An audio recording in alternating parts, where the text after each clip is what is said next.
Avant toute chose, je vous préviens que cette vidéo contient des possibles spoilers. Les choses énoncées par la suite ne sont que des théories, mais des théories très sérieuses que la série risque de confirmer dans les prochains épisodes. Si vous ne voulez rien savoir, ne vous risquez pas à regarder cette vidéo. Pour les autres, bienvenue dans cette nouvelle vidéo consacrée à la série Game of Thrones. Daenerys Targaryen est sans doute le personnage qui avait le plus de potentiel au début de la série. Les premiers épisodes semblaient lui louer un grand destin, celui de reconquérir Westeros. Malgré quelques épreuves, pas franchement faciles, Daenerys avait la détermination et le pouvoir de reconquérir le trône. Pourtant, les saisons s'enchaînent et le personnage perd en crédibilité. La jeune Daenerys pleine d'énergie décide d'aller s'enfermer dans des idées douteuses et le personnage finit par ennuyer. Les 5 premières saisons n'auront finalement que trop peu fait avancer son intrigue, si bien que la 6ème s'annonce comme celle de son véritable départ. La majorité des fans lui ont tourné le dos et c'est compréhensible. Daenerys ne vit qu'à travers ses dragons et les personnages secondaires qui l'entourent, car les spectateurs ont lâché prise. Et pourtant, Daenerys pourrait avoir un rôle bien plus fort qu'il n'y paraît, sachant qu'elle occupe déjà une place de choix dans la série. En effet, selon certaines rumeurs et plusieurs théories, Daenerys Targaryen serait la véritable méchante de Game of Thrones. La notion de gentil méchant est floue dans la série, car aucun des personnages n'est parfait. Toutefois, en prenant du recul et en connaissant les vrais enjeux de l'œuvre, il est possible de voir que certaines maisons sont plus honorables que d'autres.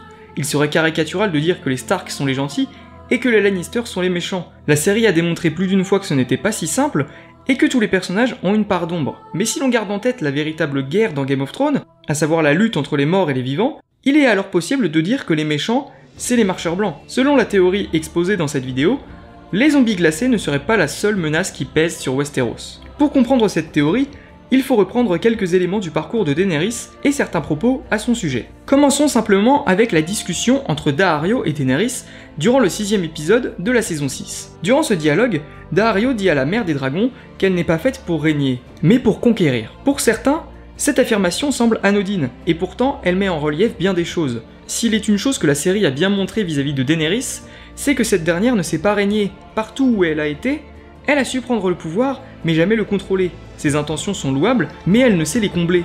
De plus, pour se faire respecter, la veuve de Khal Drogo n'hésite pas à tuer. Ses arguments politiques, cramer ses opposants. En revanche, Daenerys n'a jamais eu de problème pour conquérir et capturer des lieux. Elle s'est toujours imposée comme une chef de guerre, un leader. Les propos de Daario sont justifiés, mais annoncent surtout autre chose. Et si Daenerys ne voulait pas simplement prendre le pouvoir à Westeros? Et si elle voulait simplement détruire tout le continent, menaçant la vie de tous les autres personnages? Si vous prêtez attention à ces discours, il n'est nullement question de s'asseoir sur le trône de fer. Daenerys prône la violence et veut massacrer. Les motivations qu'elle donne à son armée se résument à l'anéantissement de ses ennemis.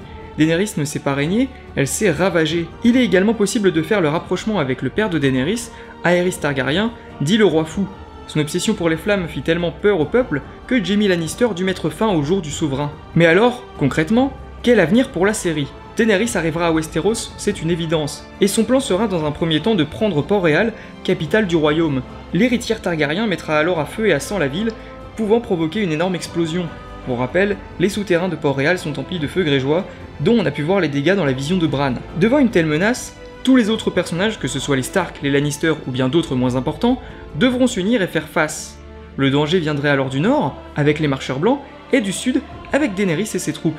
Et on peut évoquer à nouveau le titre des livres, traduit littéralement par un champ de glace et de feu. Le titre évoquerait donc les deux grands ennemis de Westeros. D'un point de vue scénaristique, cette tournure des événements serait plutôt intelligente. Le spectateur aurait vu grandir l'une des plus grandes menaces de la série. On sait que l'œuvre ne prend pas parti, et donc les fans pourraient se ranger facilement du côté de Daenerys. La confrontation entre Westeros et Daenerys n'en serait que plus forte.